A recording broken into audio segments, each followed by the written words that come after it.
All right. Hello, everyone, and welcome to another episode of the Profitable Christian Business Podcast. I am so pleased to have my friend Kylie Schneider with me today. Often I will have a guest that I'm not friends with yet, but Kylie and I have become fast friends recently, and I'm so glad to have her on the podcast. She is doing some amazing things, which we're going to dive into. Her story is straight out of a movie, and unfortunately it's not a Hallmark movie. um, but God has been at play throughout her entire life. Well, maybe not her entire life, but throughout much of her journey. And we're going to dive into what she's doing now, what she's done in the past, how God has played into all of it. And without further ado, Kylie, give us a short introduction of who you are. Hi, thank you. That was such a nice introduction that you brought in. My name is Kylie. I am an emotional development and leadership coach. I am the founder of YANA, which stands for You Are Never Alone. I also am launching on November 4th a podcast called The Line, where I'm bringing people from all across the nations to come in and share their testimonies and the stories and everything that they've had, the trials that they've overcome, and really stepping into their purpose. The hope in this is to share testimonies and really ignite inspiration and hope for so many others that are going through things as well. I also just launched through Yana a Becoming Her program. I had my first event ever last night, and it was amazing. We had a great turnout. So, yeah, I'm really excited for what God's doing. I provide one-on-one coaching as well as I have a 12-week program that I'm looking into with longer options as well. And so we're kind of seeing what God's doing. Yeah, just we had a brief conversation right before you came on, and just based on what you were telling me about the event, sounds like some people really had a transformation Yeah. on that event that you did last night, and that's what you're looking to do for lots of women, right? Yeah, it was incredible. The response that I'm getting from the event is just incredible. It was my first ever event, so I was telling you, Doug, like, it was a little jittery for me. I'm not gonna lie. This is really something that's been an accumulation of my whole life leading up into this point. And so just to get this response, the women that showed up too was incredible. And so it was just amazing last night reading these thank yous and women having Mm, breakthrough and some just really not having hope and then finding it again last night and really looking forward to stepping into this new season. And so it was incredible. I had women of all walks of ages too. So nobody is nice. left out, different stories. Yeah, it's really incredible what God's doing. Um, We're gonna roll right into the interview now. I like to ask some kind of getting to know you questions at the beginning. So the audience, I know you pretty well, but I want the audience to get to know you a little bit better outside of just your faith and business. Is there any particular podcast or book besides your own? You have your own podcast coming out. Which just side note, we're going to put all the links to everything Kylie has going on. She's going to tell you about some of those things. We're going to put those below in the show notes. So after you watch the interview, or if you hear something like I need to go check that out, go click on that link. But is there a particular book or podcast that has had a significant impact on you? Yeah, I've listened to so many different podcasts. I feel like it changes, and it's kind of the same with books too. Recently, I just read this book by Ryan Leake. I'm not sure if you're familiar with him. It was incredible. It was called Level Up. And it's kind of funny because before that, I was reading this book by Chris Pace, which is also called Level Up. And Chris has Mm, become one of my friends. But just the knowledge and just the journey that I've been on and the way that these books kind of fall in my lap have really mm, been inspirational to me, and I really try to take out of them, the lessons that God's kind of pointing out for me. So I also have this like incredible amount. I don't know if you guys do this, but I have this incredible amount of books in my audio file, my mm. audio or Audible, it's called. Um, and so I just really, I kind of just go with my day and as I'm led. So I'm always like listening to something in my ear, but that's been as of most recent. Nice. Sounds like you have a certain theme going on in your life. Leveling up. You would think, right? Yes, and it's actually very par for the course. So yes, I would say so. God's really stepping me into a season of really stepping my game up and telling me it's time. And so, yeah, these books have been incredible. I also I try to listen to all different kinds of people talking Mm. on their podcasts. I love wide variety. So that's kind of a hard question to answer, but I have so many different ones. Nice, nice. Next question is about travel. If you could travel anywhere in the world and hold a retreat or a workshop, where would that be and why? Oh gosh, that is a hard question to answer too. Of course you asked me that. I would say Hawaii right now. I would Mm, really love to go there. That would be amazing. I have family that lived out there for a little bit, my sister actually, and so I've always heard great stories about it. I think it's just tropical and it'd be amazing to take women there. Actually, with becoming her down the road, we are going to be doing women's mm. retreats, so you never know. Maybe There you we'll go. we'll There end you up go. there. The Yeah. seed has been planted. I Hmm. recently, it's probably been about a month ago, went to Hawaii. Actually, it was in July, so it's been a little longer than a month, but Awesome. it was amazing, and that would be an awesome place to hold a retreat. It was my favorite. I've been on quite a bit of vacations, and it was my favorite vacation that I've been on. Was So, it? That's yeah, awesome. I've heard such good things about it from so many people. So I'm yeah. jealous and we'll have to share stories because I want to There we go. go. There we go. Now let's talk about food. If you could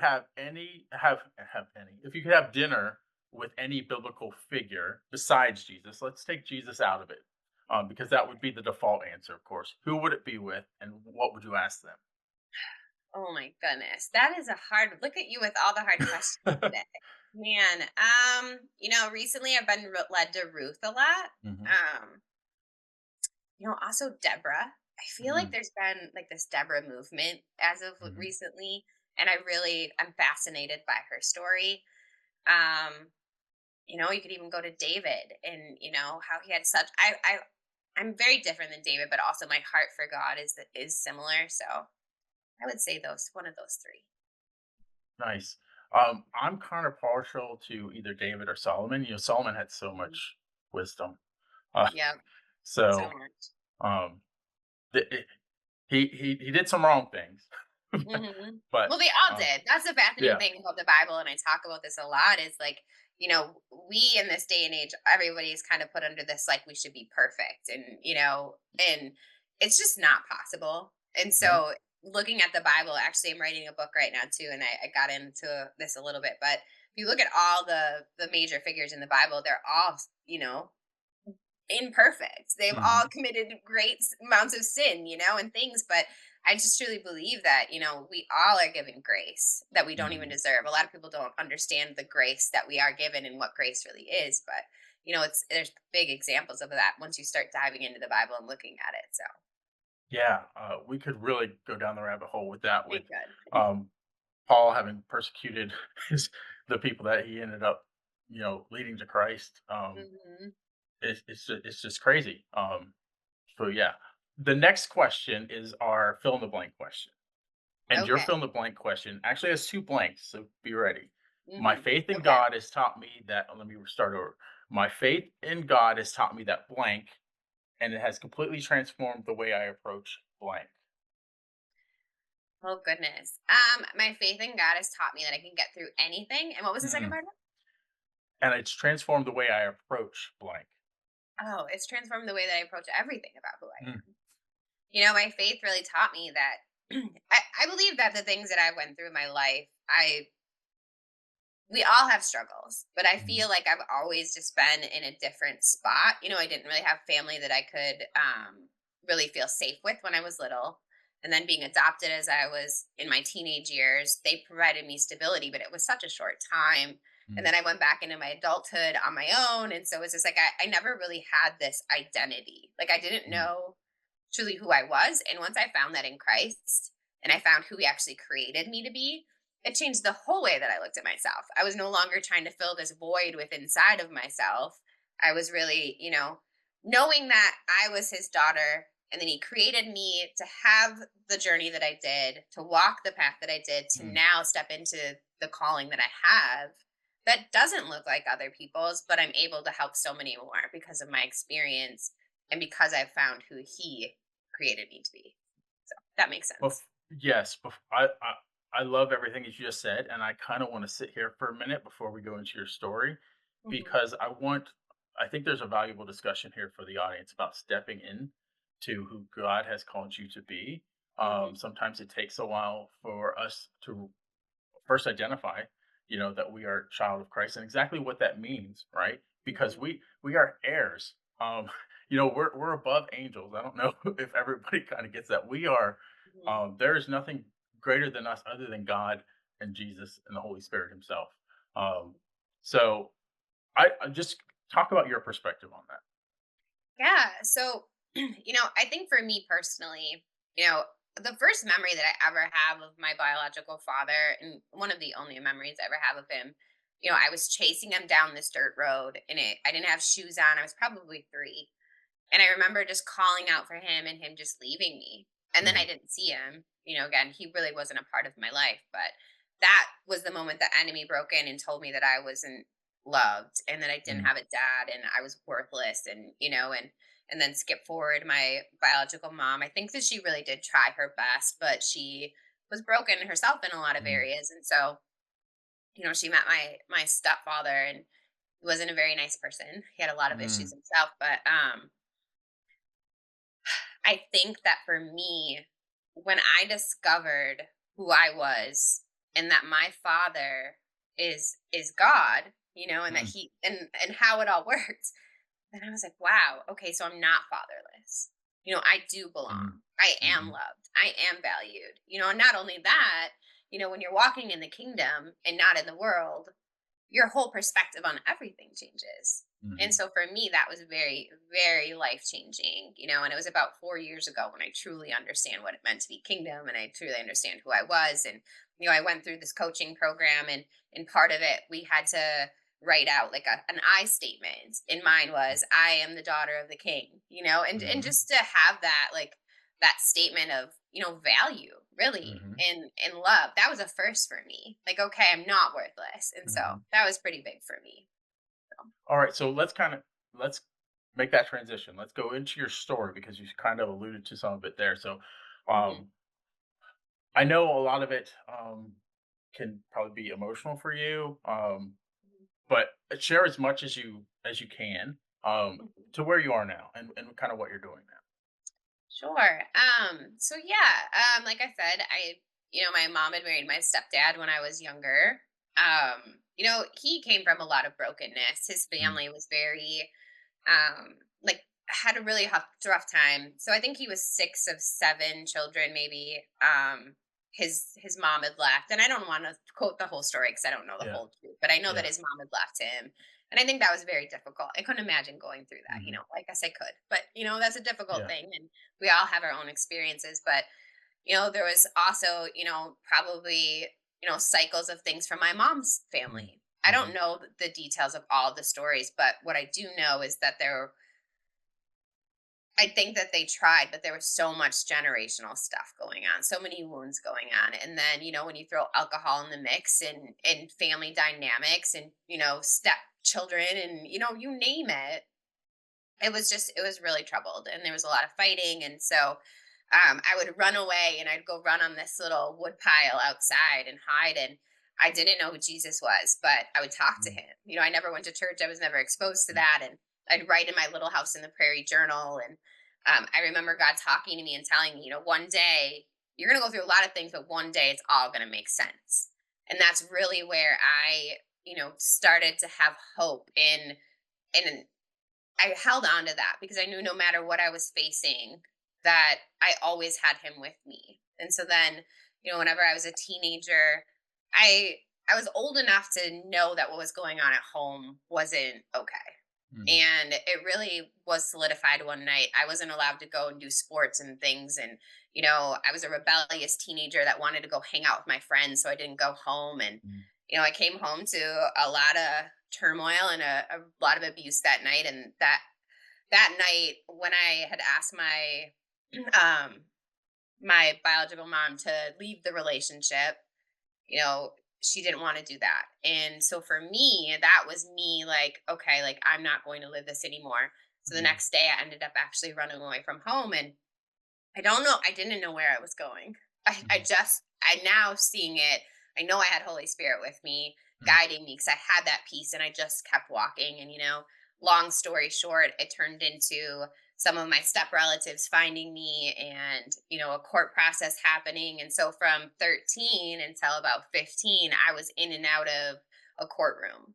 And it was really hard to go through, and so many mixed emotions, so many feelings, and I'm sure that it was hard for even my biological mom. Now I can say that. I was mhm, so angry at them for so long, mhm, but there's just a lot of brokenness. And I really was provided stability by my step relatives. Thank God for them, and I also at that time was invited to go to church by one of my really good friends. And I see now that that's where God put the foundation of my relationship with Jesus in place, Mm, because I would go to church every Wednesday and every Friday, and that really got me through. And I would sing and lead worship, and um, I remember my friend giving me this Bible that her mom had put a cover on, and it was just so special to me. And I didn't mm, even know how to read the Bible. I would try.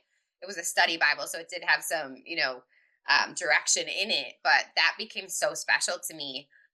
And then when I was 17 years old, my friend had passed away. And I think when that happened, I know when that happened, I was just so heartbroken from that. Like everything changed. My friend dynamic, you know, um, the normalcy of what I had, felt mhm, feeling in stability.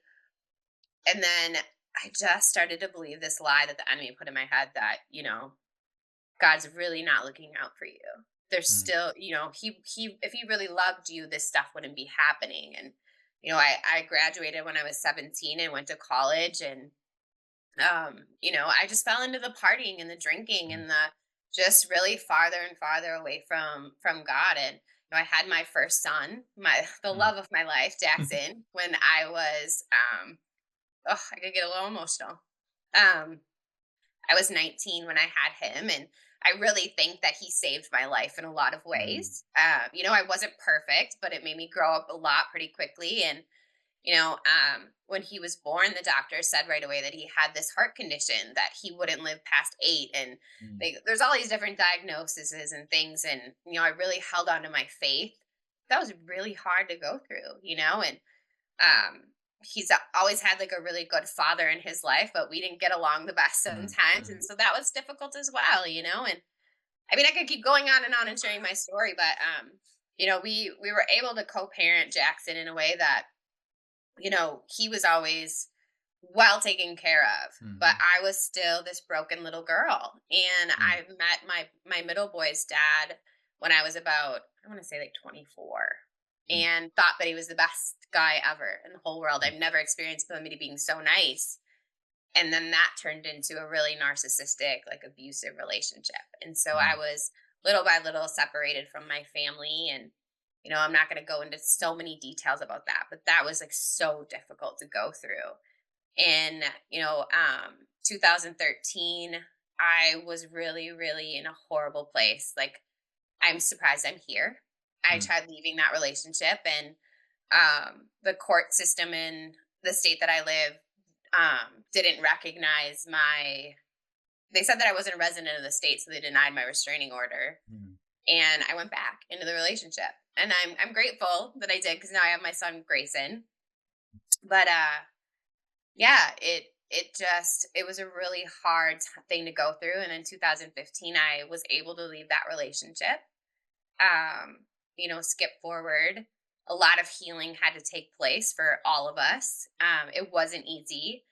There's no way that you can really know how to, heal yourself of trauma and pain, and then also heal your children. And, again, with their dad, it's like, I don't want to speak too much on that, but it's generational stuff. It's, mm, your own trauma and wounds. I don't really have a great explanation for him and his choices or any of that, but mhm, I pray that, God will continue to work on that, mhm, and move more. But really I have just been focused on my children and me. And I I want to say, when was it?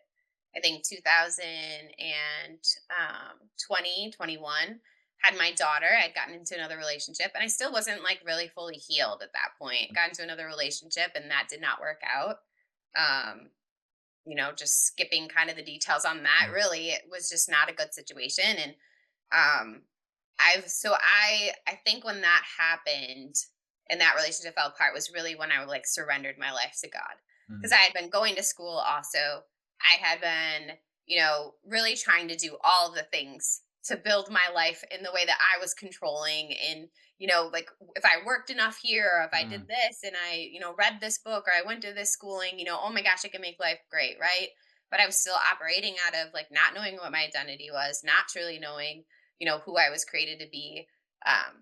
Living in fight or flight, honestly, a lot of mhm, times. And then, settling in relationships that I like really just felt like I needed to fill this void in me. mm, And my anxiety was out of control. Like I literally like would some days not be able to get out of bed. And I remember feeling like this is the worst feeling. Like I just want to die. And so then that was when I was just like, God, I need you to help me. And I remember praying that, God, help me. And I promise you, if you help me, I am going to help so many other women. I'm going to take so mm, many other women with me and change things for them as well and use my experience, and this is not in vain. And he did just that. I had an amazing encounter with him. Trying to put it into words, it's so difficult to do because mhm, it's something that was so felt and so overwhelmingly amazing for me. But I had got an opportunity to join this leadership academy, and I didn't have the money to do it. And I was also involved in a new age program at the time. And mm, you know I was just being torn all these different ways. And I got this opportunity to be in this leadership academy, and I was like, God, if you really want me to do this, you have to give me the money. Like mhm. and the next morning the money was in the bank account.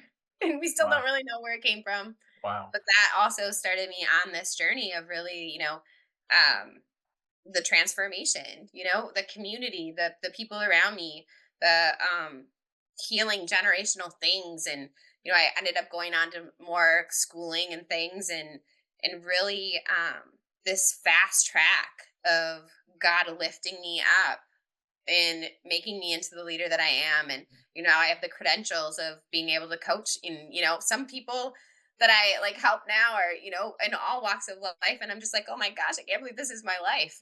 But, it's all because of God. It's all because I surrendered my life to Him. It's all because He really took my story of brokenness and all of those wounds and then turned it into something that now I'm able to help speak life and help other people. And it's not, you're right, it gets a little emotional. It's not the most fun to talk about in a way because there is some parts of it that are still healing and Mhm, very real for me. But I also am that person that I'm going to be open, I'm going to be honest, I'm going to be mhm, vulnerable. And I know that and the power of our testimony is going to help so many other people. So as I'm learning, as I'm navigating, getting used to talking about this stuff, it's also freeing me even from some of the little things that might still be holding me back. And I pray that it helps someone else know, because like I said, I know there's so many other people that feel they're so alone. I know I felt that mhm. way, and it's simply not true.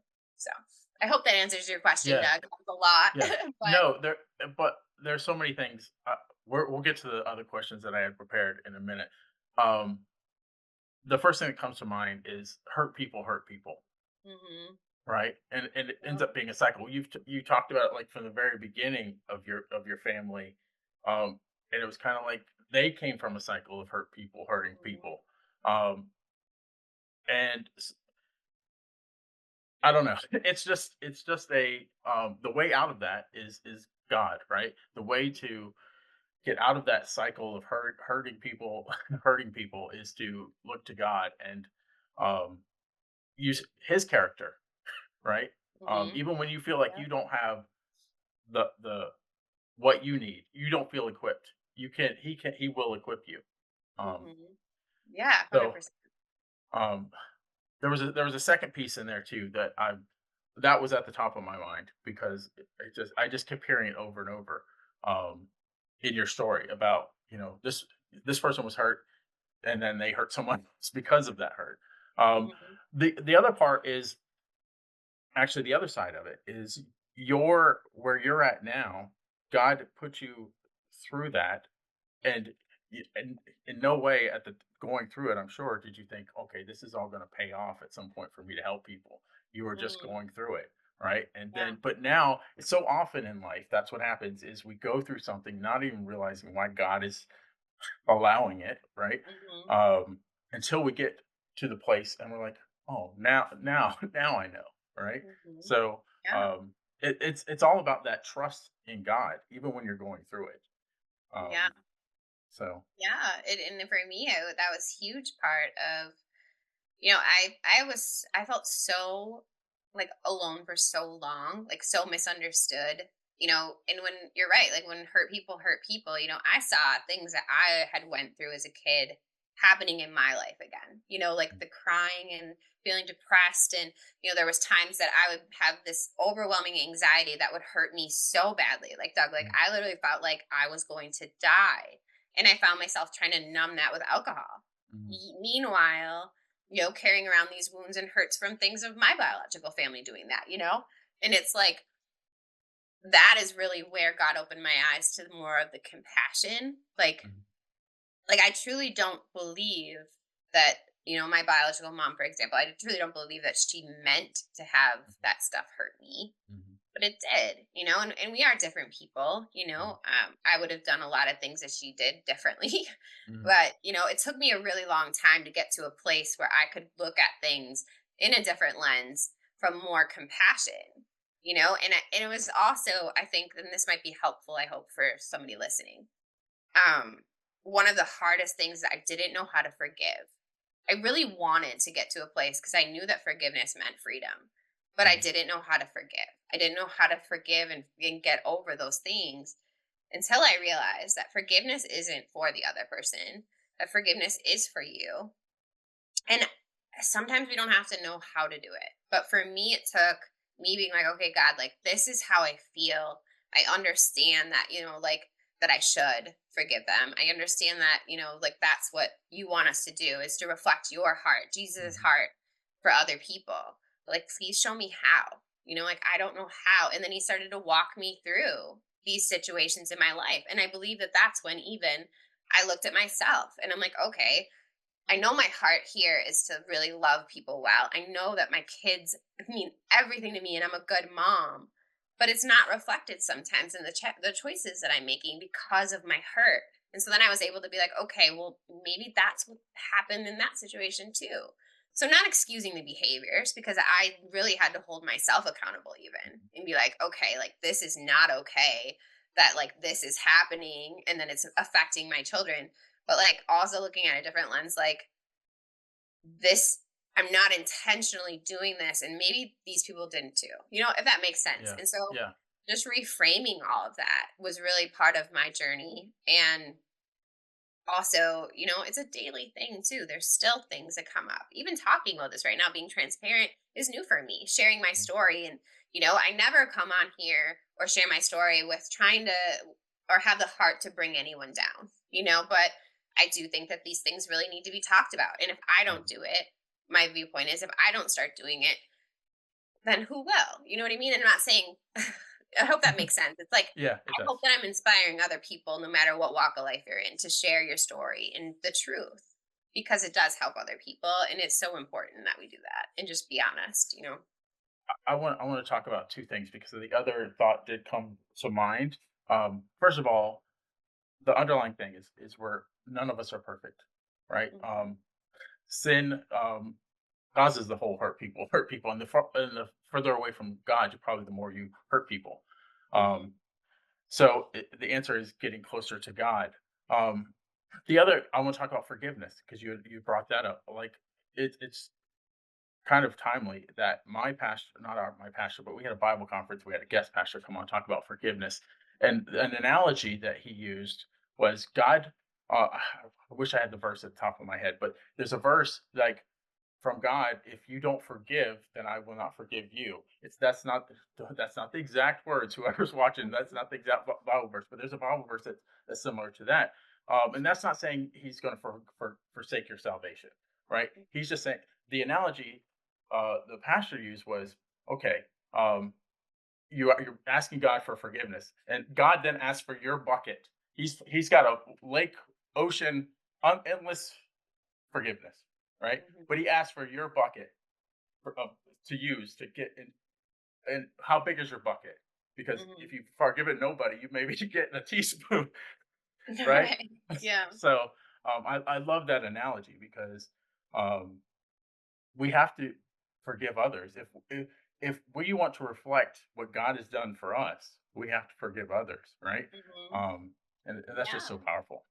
Yeah, do unto others as you do unto yourself, or, you know, um, it's it's really important that we look at that because, it goes back to the heart posture thing, I think, it's like for me, the biggest realization was like knowing that I was hurting my family and the people that I loved around me because I was literally essentially bleeding all over. Mm-hmm. My hurt, even though my heart was like, there was so much love in my heart for everyone. I remember thinking like in my head, I was in the self beat up, being like, "Oh, I just want them to know I love them. And I want to be perfect. And I want to do all these things for them. And I want to be the best sister. And I want to be the best daughter. And I want to be the best mom." And you know what I mean? But I was so Hmm. critical on myself.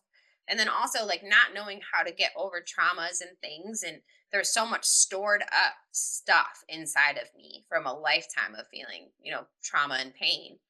But it was all getting jabbled and mixed up and not coming out in the right way, and I didn't know how to properly deal with it. I didn't know how to release that to God, and so going back to the heart posture thing, I in my brain was like, don't they just see that I love them? Don't they see, like, Hmm. I remember one time saying like, I wish that someone would just hug me. Like I wish they would just understand and someone could take it away. I get a little emotional talking about because it was really hard to go through, Hmm. and that's where I came in and to listen to the devil lie to me and say, like, well, maybe you just shouldn't be here.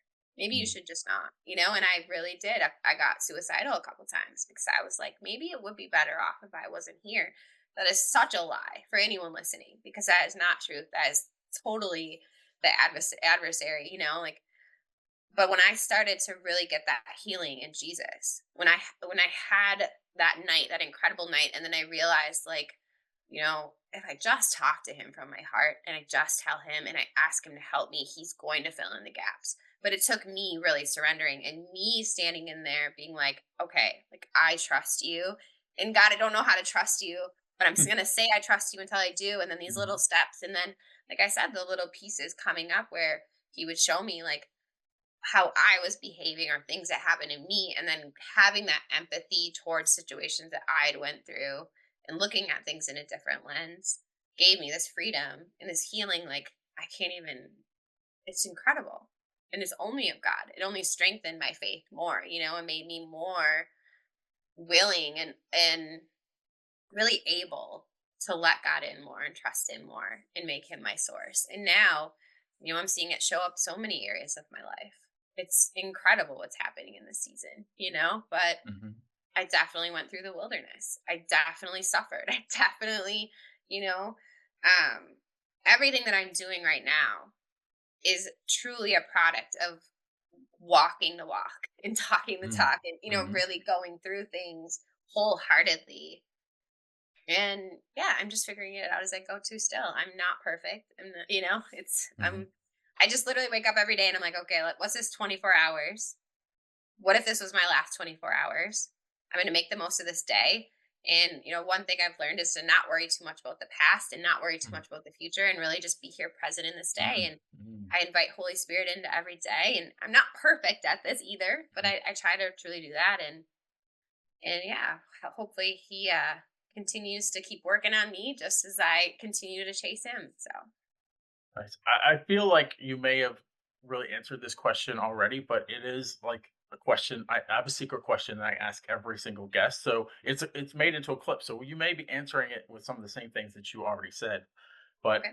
I think even putting it into this context may really help whoever's watching or listening. So, what is the secret to real transformation? Surrender. Mm. I feel like for me, that really is.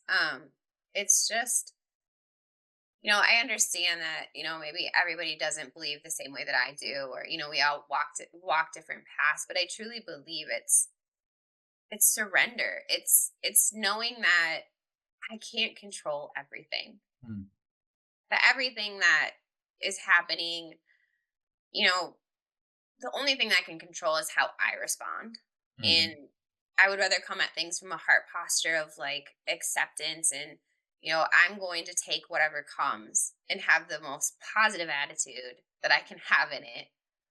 And really for me, like I said, that was surrender. It was surrendering for me. It was surrendering to Jesus and trusting him that Holy Spirit was going to come in and show me the way step by step. And Mm, that's truly what's happened. So I want to also say with this, when you surrender your life, be prepared mm, because God does show up.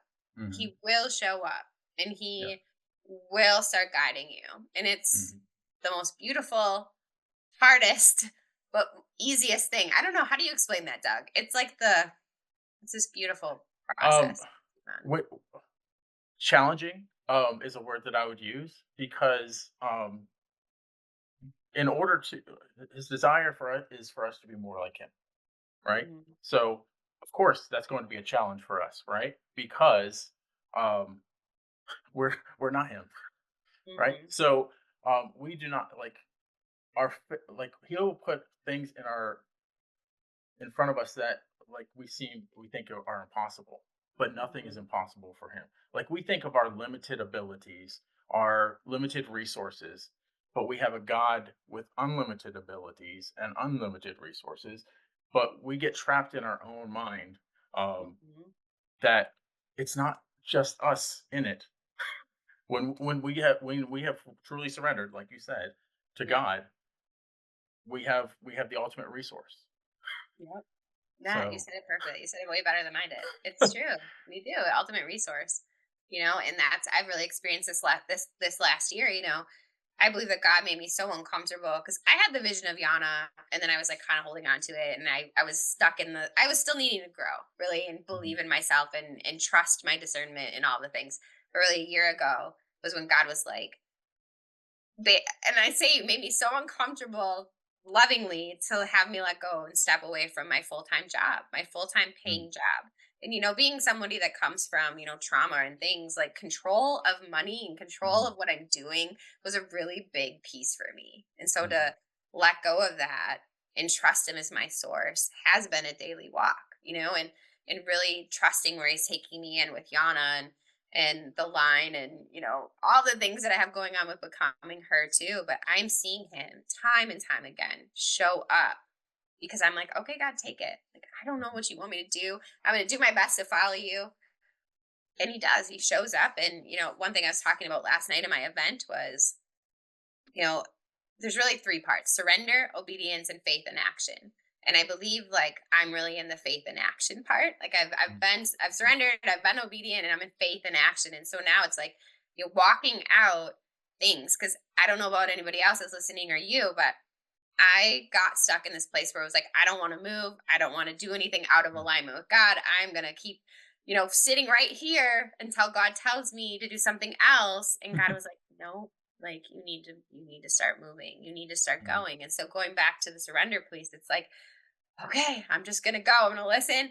And God, you're going to take this and you're going to move with this. And he's showing up, he's showing up in the steps that I'm walking by faith and trusting him.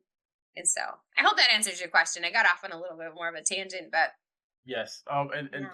there's I kind of want to point this out too, because you've said it several times. It's not your desire; it's your faith. God does not award your answer to your desire; He answers to your faith, Yeah. right? So, how strong are what? How? What's the word I'm looking for? I'm trying to use the. I don't want to reuse the word faith, but how Mhm. strong is your belief that God will come through, right? Mhm. Yeah.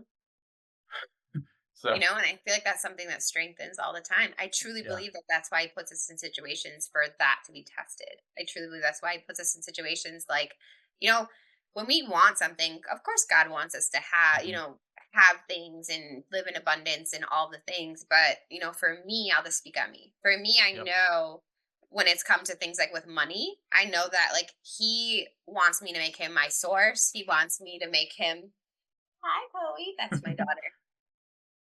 Okay, I'll be right there, okay? That's my 2-year-old.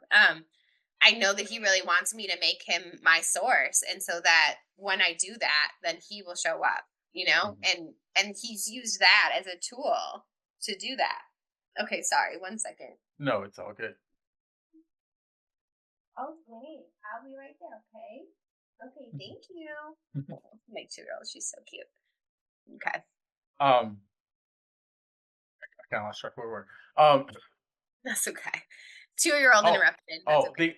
So one of the things that I kind of want to touch on real quick, that we've kind of, because you have gone through, everybody's gone through struggles. So I don't know about you. I'm kind of, yes, you kind of touched on it. God does want us to have, good things, and but He does not. That's not without struggle, right? Mhm. You cannot, like, He's a lot of times He's preparing you for the things that He has, and that is usually struggle, right? You can't Mhm. have the, for lack of a better analogy, the sword without the fire, Yep. right?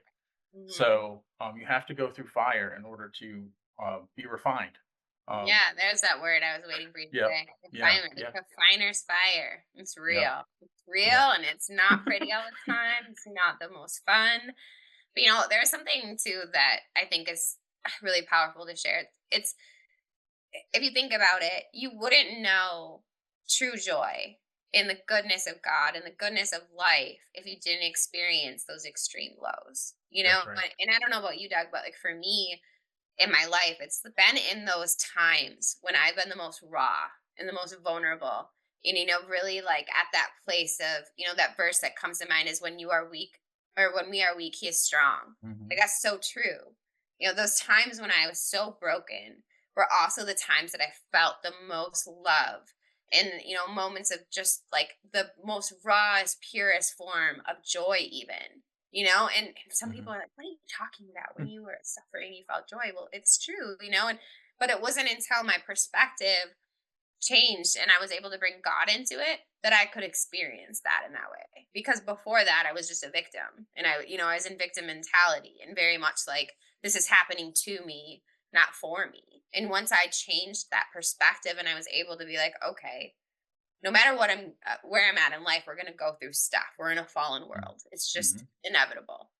But when I was able to be like, okay, yes, I'm going to live in this fallen world and I'm going to go through these things, but my God is bigger. My God is stronger. He loves me. And this is going to be he's going to take what is meant for harm and to harm me and turn that for good. And I'm going to trust him with that. Hmm. Then the beauty comes in.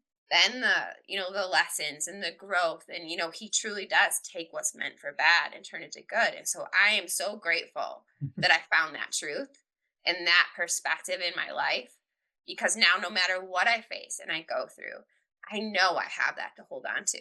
And I really want to give that hope to other people and for them to understand that and to take away those lies that the enemy's giving them. And that's a huge part of everything I'm doing with Yana in the line. Actually, everything I'm doing, is to really bring that truth. So, Well, one of the things that I like about what you're doing is there's an expectation of when people come to you of vulnerability, right?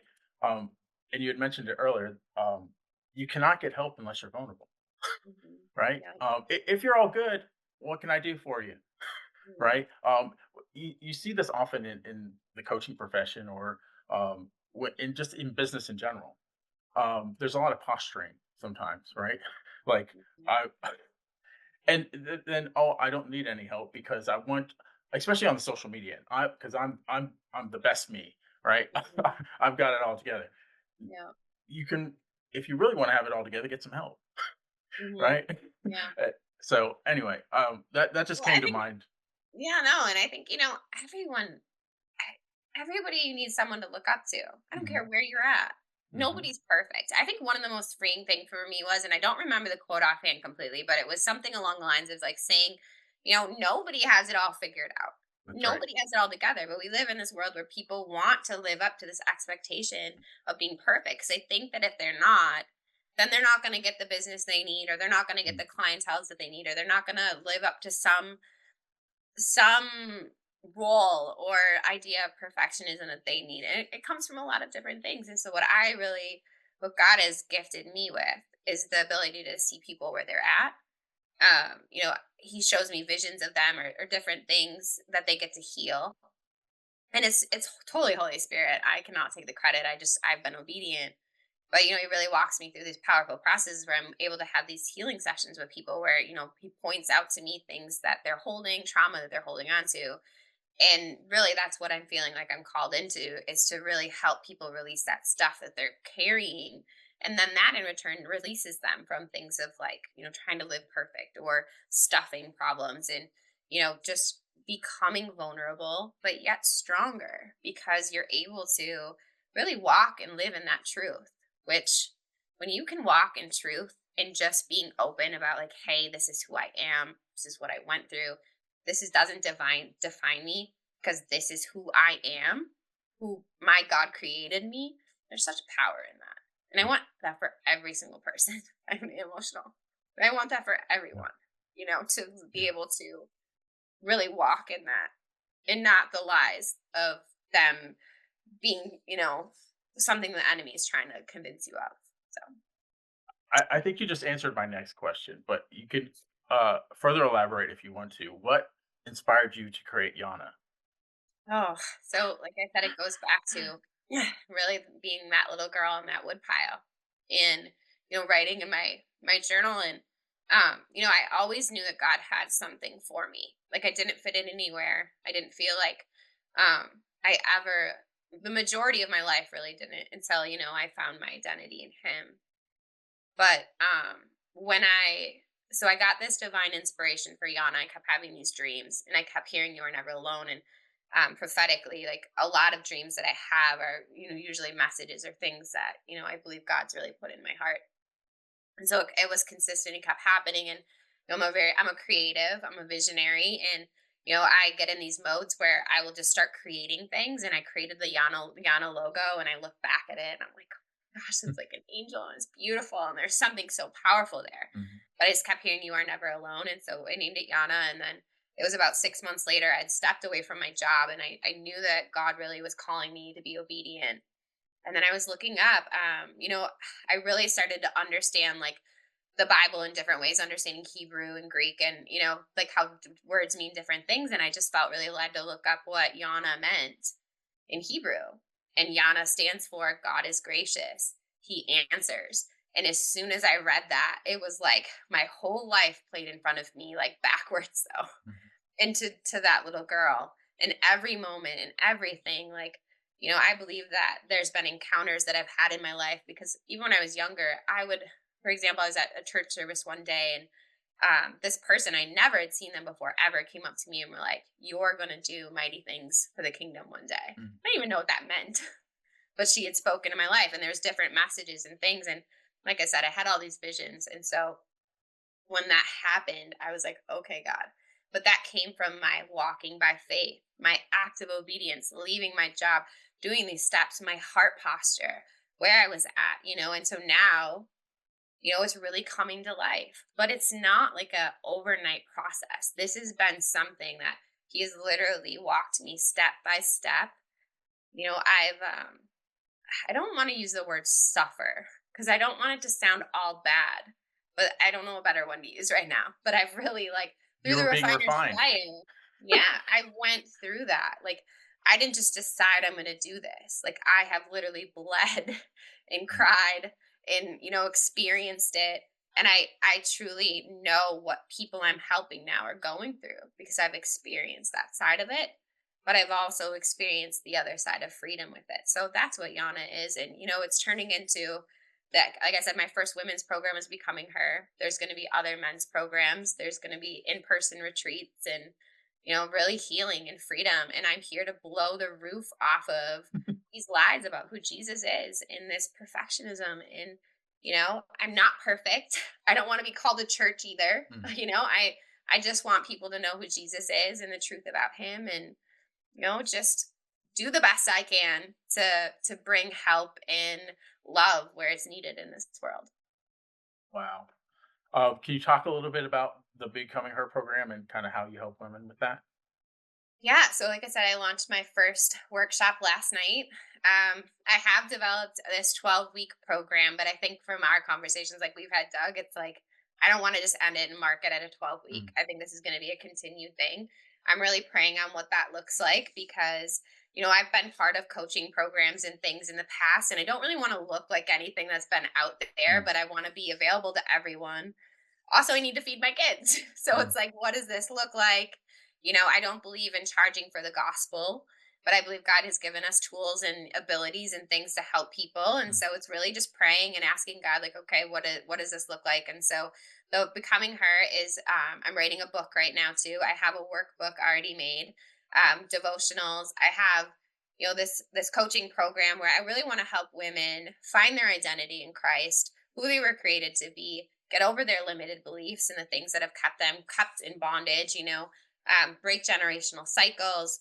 But I also remember when I was going through my healing process, and everybody's at different places. So this really is designed to help everyone. But sometimes people just need a, like, hey, I need to get up today and I need to do this and I need to do these simple tasks and really like start them on this process of, obedience and mm. really, setting goals for themselves, I truly believe every single person in this world has been given a purpose and a calling on their life, and I want to help you find yours. That is huge because do believe, we were created to fill the roles that we were given, and when we're not, that keeps people in bondage and depression or whatever.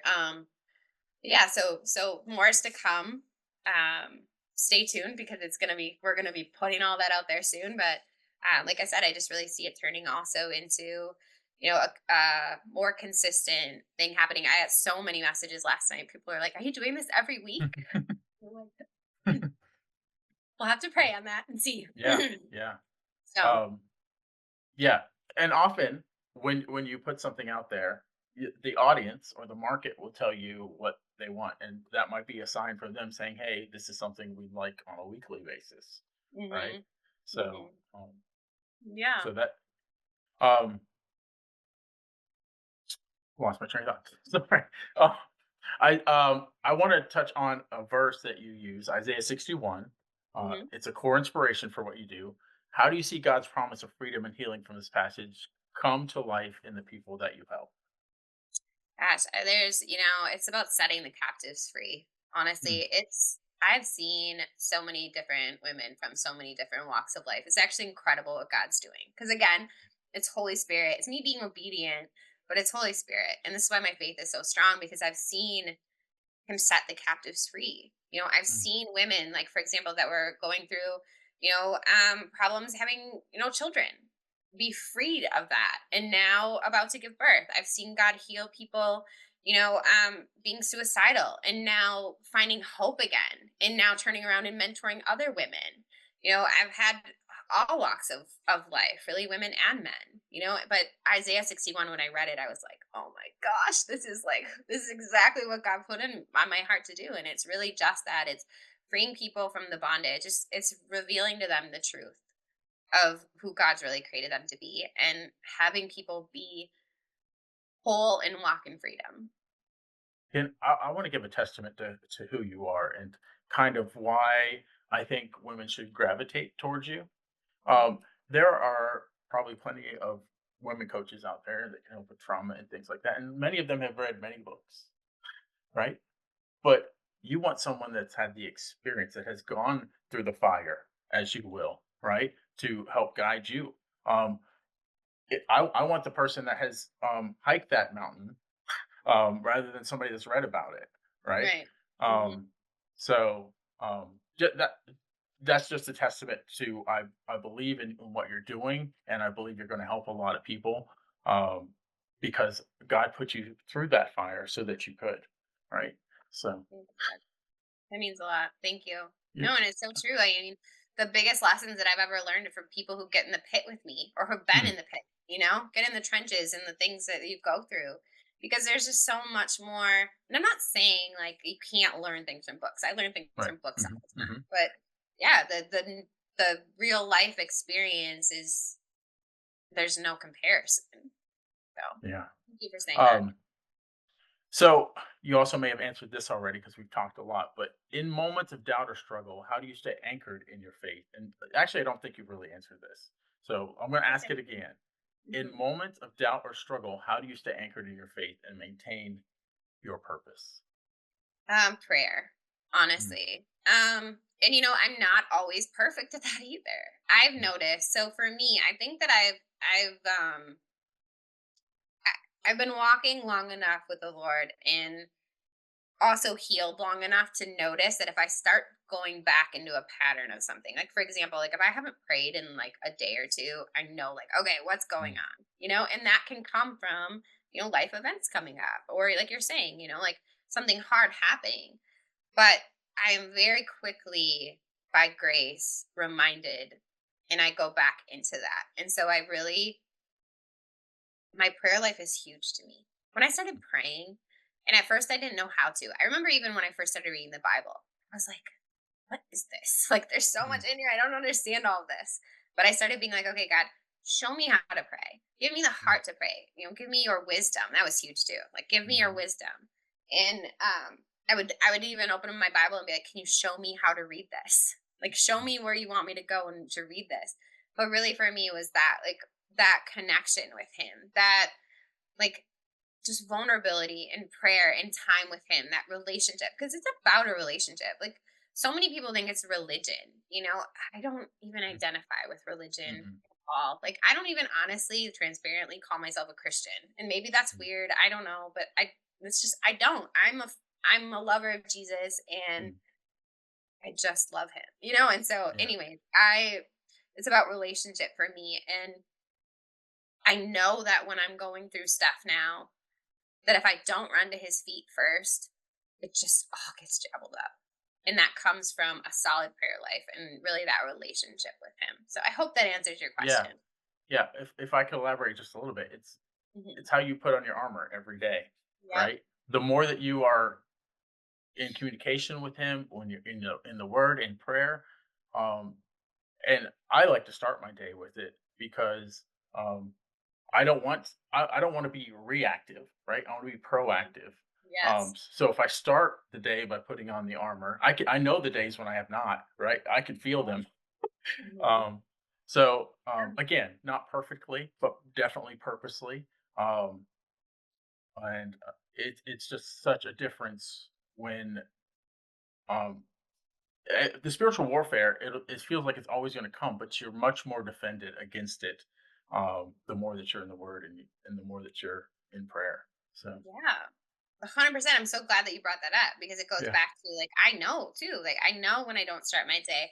I think so many people, and I used to be this way too, would be like, oh, I'm just so busy. Well, first of all, like busy is really not a thing. I don't know. That's a whole nother rabbit hole we could go down. But yeah, But it's like, no, like I'll just speak for myself. When I usually get up in the morning. Sometimes God even wakes me up at like 3 in the morning. Some of my friends and family are like, do you ever sleep? But it happens, but he always provides for me. But I'll wake up and if I don't start my day with him, inviting him into my day and just praying, and it's not always like these huge, massive prayers, it just depends on the day. But if I mhm, if I don't start my day with him, inviting him in, and whether for you that's 5 minutes, an hour, whatever it might be, you definitely notice it. I notice it every mhm, single time I don't do it. And mhm, it's something beautiful in waking up, starting your day with him, and then watching it unfold, mhm, watching where he takes you, watching him in the relationships that you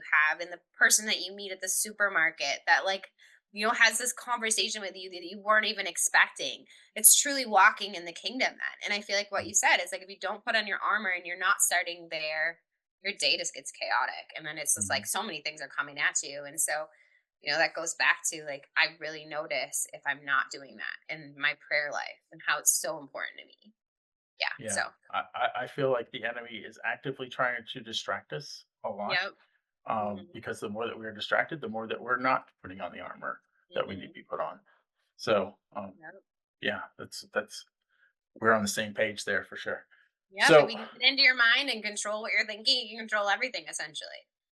yep, yeah, and I just want to touch on social media because this is one of the things that I'm fighting against. Like when you're on social media, there are things that you'll get distracted by, right? That are taking you away from your purpose. Hmm. And I really feel like, it may be something that's entertaining or something that um, just distracts your mind. But then when you go and like for me, when I go and reflect, like, why did I go down that rabbit hole about this sports story or this something or other, right? Um, Hmm. and I now it's 15 minutes later, and that's 15 minutes that I could have been. Not that we shouldn't have some entertainment and things like that. I'm not trying to say that, but I'm just trying to say that just be aware of where the like maybe during that moment I was going to go to my Bible app, right? And Mm, read my Bible app, but oh, there's this sports story, that sort of thing, right? mm, So I'm not really saying that you shouldn't have some sort of entertainment and that sort of thing. I'm just sure. saying like be Mhm. aware of the moments where the Yeah. enemy might be trying to distract you, where God Mhm. has a purpose for you, but the enemy wants to lead you astray. So Yeah. um, I hear you. A great book too, since we were talking about book stuff earlier. There's this book Priscilla Shire wrote about The Armor of God, it's called. So anybody is listening, that's a really powerful book and a study that I did. I actually did it for like 6 weeks with two of my really good friends. But yeah, it's super important to understand, protecting your mind and mhm, protecting yourself really from spiritual warfare because it's very real. Spiritual warfare is very real. And a lot of people just think like, oh my gosh, what are you talking about? Or you're being too like, I don't know, the word religious would come up. And it's like, no, actually, like once you have an understanding of really what is going on, you see it everywhere. You mhm, understand that like nothing is by coincidence. We're in a very spiritual battle right now. Everything mhm, is spiritual. And so once you have that understanding, um, things in your world will just shift. And so I really pray that I never force my beliefs on anyone. I'll talk about them. mhm, I'm just that mhm, person. I talk about Jesus often because I'm so passionate about him. But I really love this topic and, opportunities to speak to people about this because even in my own life, I didn't understand that some of the things that I was going through, you know, were direct reflections of the choices that I was making and not armoring up and not mhm. having that spiritual awareness. And so it's so important. So go read Ephesians if you guys haven't read Ephesians, or go check out that book by Priscilla Shire. It's amazing. So The last thing I'll want to say on this whole subject entirely is not just in the word, not just in your relationship with God in prayer, but other Christians, right? Get in fellowship. That's mhm, also putting on the armor, right? mhm, Of course, we have to use discernment because even as Christians, we're not all perfect. So use discernment. Um, God's the authority, right? mhm, But in the things that you hear from other Christians, weigh it against what God's shared with you, right? mhm. So, but I do feel like fellowship is huge, and you should be in it. You can't Yeah. fight this battle alone, Mm-mm. right? No, you can't. Community is so important. That's also what I'm doing with Yana is providing that safe space with people that, can be mentors or just friends and, all different walks of life really, but it's community. We're not created to do all this stuff on our own, No. and I don't know about you, Doug, but like it goes back to the like everyone needs someone to look up to. I truly Hmm. believe that. I don't care what Hmm. level of leadership you're at, you Hmm. always need someone there speaking into your life in a way that, you can see your blind spots because I have Hmm. them. It's like Hmm. just yesterday I had a situation happen where I was thinking and feeling so strongly one way, but then they're like, okay, well, what about this way? Look at it Hmm. from this perspective. I'm like, oh, yeah.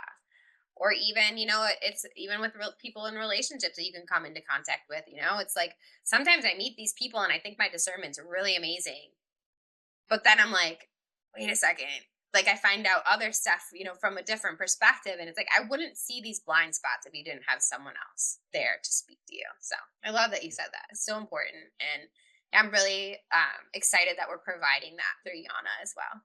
Nice, nice. Well, thank you, Kylie, for such a great interview. Um, so, where can people find out more about what you have going on? So we're right now you can find me on Facebook on my Facebook page. Just look up Kylie Schneider. I also have a Yana You Are Never Alone Facebook page, but I'm gravitating more towards my Kylie Schneider page. I'm also going to be making a website. We're kind of in the works of that. You can find me on Instagram and also on TikTok. We also have an account on there. So Okay, this will be post production. This podcast may be out for a while. All those links are going to go there. But once you launch your podcast, we're also going to put the podcast link there. Once the oh, great, website is yeah. up, we're going to put the link there because you and I stay in communication. So we'll make sure that all the links for everybody to get all the great things are where they need to be. So Thank you. um, Yeah, The Line. We're also going to have a YouTube channel. It's called The Line by Kylie. So we have that in the works. My actually the cutest thing ever. My 13-year-old made that for me. So I'm oh, just Awesome. teaching them how to upload. But yeah, but you can also find us on Apple and Spotify as well. So yeah, I'm excited. Nice, nice. I just like the promo videos that you shared on that. They're pretty Oh, exciting. You have some amazing guests coming up on that. Um, yeah, so many so amazing guests, like pinch me moments. But God, that's just another testament to God and how good He is in this season that I'm in. When we're obedient, He shows up. So I'm excited.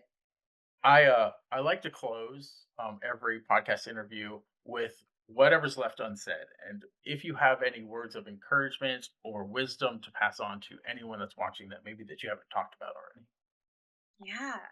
Oh gosh, we talked about so much. I would just say, really, no matter where you're at in your walk of life right now, no matter how alone you might feel, or whatever stage you're in. Maybe you're content with life, but you still want to like learn a new hobby, or you're successful, but you're not walking in your purpose, and you're wanting to step into that. Just really, I encourage you to spend some time in prayer, and really, for the people that maybe don't even believe in God or want Him. I invite you to just take a step out in faith and ask Him to show you. That is Mhm. really like my heart is for people to just not totally close off to Him, but to ask Him to show up and to show you, and He will. I'm very confident that He will. You're going to be surprised what He does. But just really speaking to anybody that just maybe is on the fence with that, that's my heart, is to just be open to that, because it is walking with Him is the only way to walk, I feel like. And I just want to wake everyone up to that. Yeah, yeah. Life is so much better. I was just saying that in our grow group the other day. Is like when witnessing to people, um, we just want them to be what we have Mm. because it's so much better on this side. It's just sometimes hard to get them to realize how much better it is because you know Yeah. it's not all roses and gardens, right? Hmm. There is, but the joy. I don't. Yep. People that don't have it just don't understand the joy even in the struggles.